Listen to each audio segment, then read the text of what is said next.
Hello again, fellow moviegoers. Jeffrey Michael here. And welcome to a seafaring edition of Jeffrey Michael's Movie Reviews Extravaganza. In this video, I will be reviewing the movies that were released on June the 1st, 2018.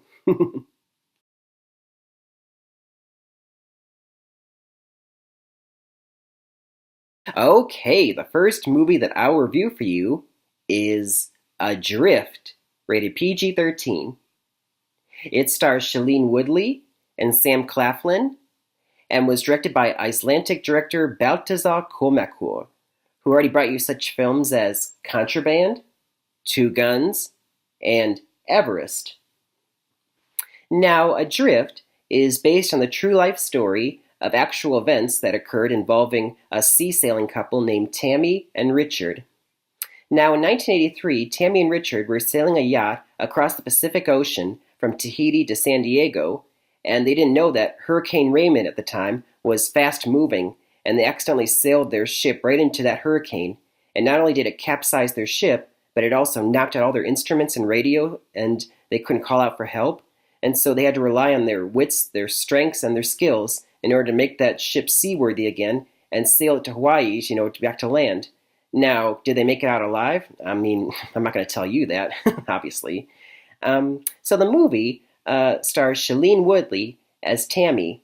The movie starts off, she's sailing into Tahiti on someone else's boat, and it's there in Tahiti that she meets Richard, and he's an Englishman, and he's already an experienced sailor, and they go out on a date, of course, because she finds him handsome, and he finds her beautiful, so, I mean, why wouldn't they? And it's there that he takes her on his boat, and he teaches her the fine points of sailing. I mean, she had some experience, but not a lot, but then he teaches her how to be an experienced sailor. And for a couple months, they're sailing together across from different islands, and she realizes this is the man that I'm meant to be with. This is the one. And so they decide they're going to get married. And then it comes to a point where they meet a wealthy older couple, and they hire them to sail their yacht from Tahiti to San Diego. And it's on that journey that they experience exactly what I told you about before, that whole event. And so Tammy, after the storm, and after she wakes up on the boat, all battered and bruised and, horrible injuries, she finds Richard nowhere in sight. Richard! She calls out to him. She can't see him for so long. And finally, she sees an overturned lifeboat in the distance and sees someone clinging to it. Richard! And she has to dive, get the boat all the way over there. And then she pulls him up. His leg is damaged beyond repair. And he has, ribs are damaged too. He can't do anything. He has to just lay there on the ship, and he has to basically, help her out. Like, you have to get the ship seaworthy. You have to get the instruments, the sextant, determine our position so we can decide which way we have to go to get to Hawaii. And if we get knocked off course and we miss Hawaii altogether, then we're stranded at sea and we will not make it. So she understands the stakes here, and, she has to, do it all on her own because he can't lift a finger at all. And so can she do it? Can she get them both back to land? I mean, again, I can't tell you what happens because that would be not nice of me. Now, overall, I thought this was a really nice movie overall, I think. I mean, the one thing that really stood out to me was Shailene Woodley's performance in the movie. Oh my God, she pretty much carried this movie. I mean, if she didn't star in this movie, I don't know if it would have been as good because it's the movie. I mean, the cinematography, by the way, is beautiful. I mean, the director did a good job of showcasing the ocean and the sunsets on the ocean and all that beautiful work. And she does a good job anchoring the movie because if she didn't, the movie probably wouldn't have been as good. I mean, my flaw with this movie was the narrative was a little too familiar. I mean, we've seen so many people trying survival at odds movies like these, trying to make it, and I feel like there's been better ones along the way. I mean, it was an engrossing film. I just didn't know if it was as riveting, if you get what I mean. Like, for example, Tom Hanks in Castaway. That's a good example of a riveting movie with a riveting performance by Hanks. I mean, it's a great movie, and it made me emotional at times. Like, you get really sad for them, their predicament, this loving couple. But at the same time, it probably could have been better writing-wise. But I mean, the one reason to see this, again, is Shailene Woodley's performance and the main character. I mean, she really shows you that you don't need a man. Like, if you're a woman, you can survive on your own if you have to. And, she shows once again how much of an indelible actress she is. I mean, she's not one that's going to go away anytime soon because she's that good. Um, Overall, I would give this movie a B minus. I mean, her performance is wonderful, great. The cinematography is wonderful. I just felt like overall it was a little too conventional of a survival film.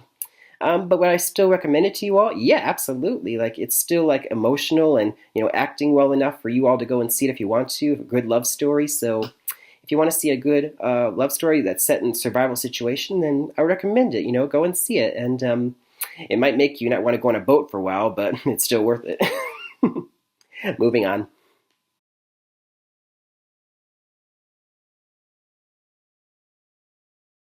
So the next film that I will review for you is Action Point, rated R. It stars Johnny Knoxville and is the directorial debut of Tim Kirkby.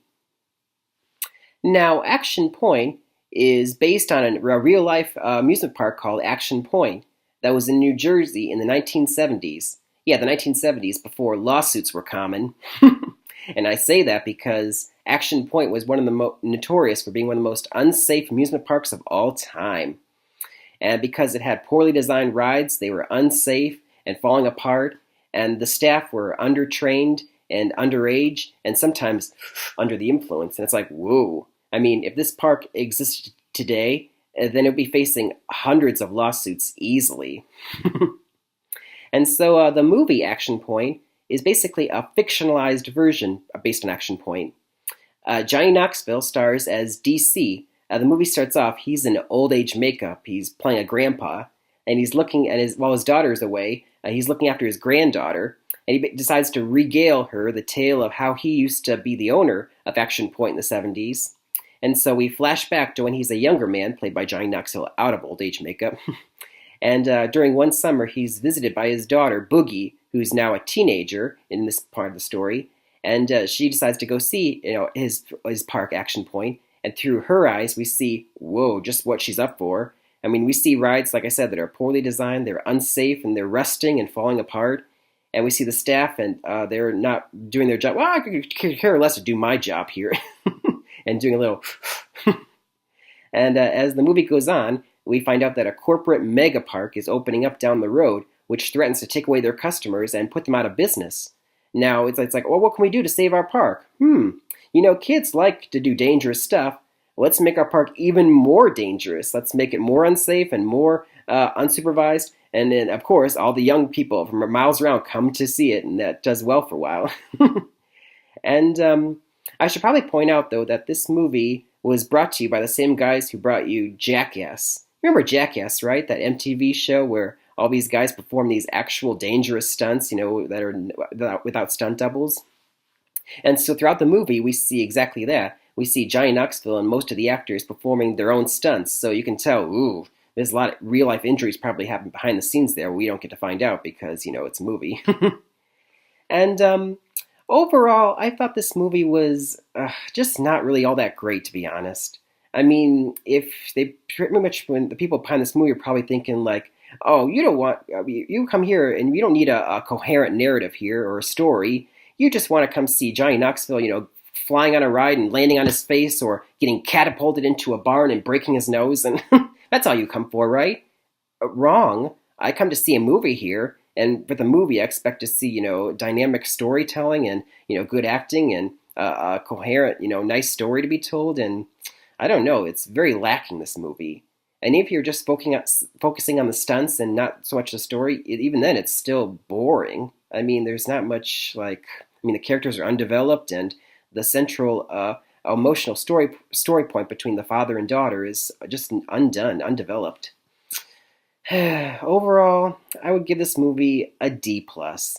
I mean, even if you just, like I said, if you just watch it without, a story and just watch the action, it's still just by the numbers and derivative and boring. I mean, that's the worst thing you can say about your movie, that it's boring, because even there's those so bad it's good movies, but this is so bad it's boring, and that's the worst kind in my opinion. Would I recommend you see this movie? No. I mean, even if you're a fan of Johnny Knoxville or Jackass, I would suggest that you see it for free on TV, but would I suggest you see it in theaters? No, don't waste your money. I mean, this is one amusement park that just is not at all amusing, so just avoid. Moving on.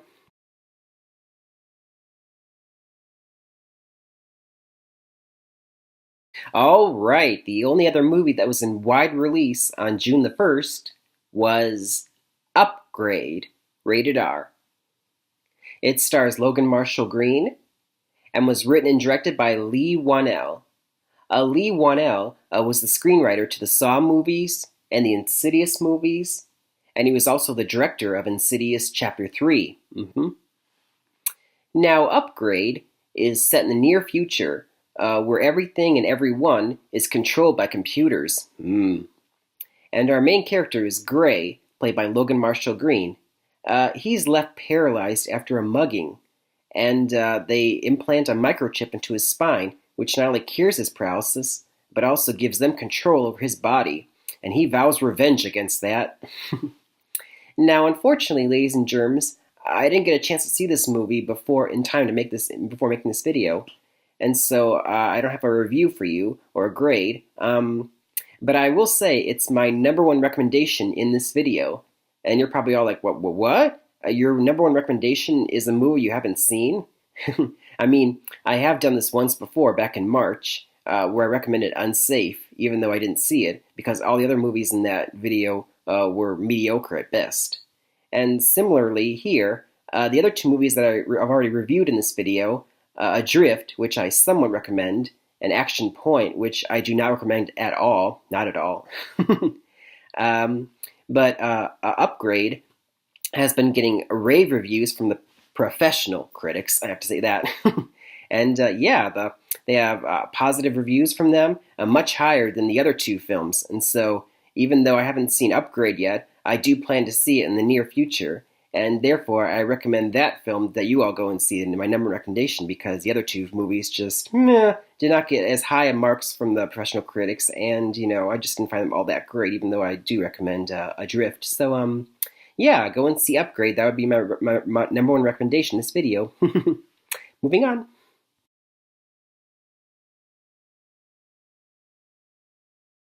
Listen, before a hurricane comes to capsize your boat, I recommend that you watch this recap first. Recap: Adrift, B-, somewhat engrossing true-life survival story with great cinematography that's anchored by a dynamic performance by Shailene Woodley. For her performance alone, I recommend it. Action Point, D+. Rather boring film about a real-life amusement park that seems more interested in showing jackass-style stunts than actually telling a coherent narrative. I don't recommend this one at all. Just avoid at all costs. And finally, Upgrade. No greater review since I didn't see it in theaters yet, but it is my number one recommendation in this video because it got so many positive reviews from the professional critics, and so there you go. Go and see that one. And that'll do it for another seafaring edition of Jeffrey Michael's Movie Reviews Extravaganza. Until next time, happy movie watching, everybody. See you next time.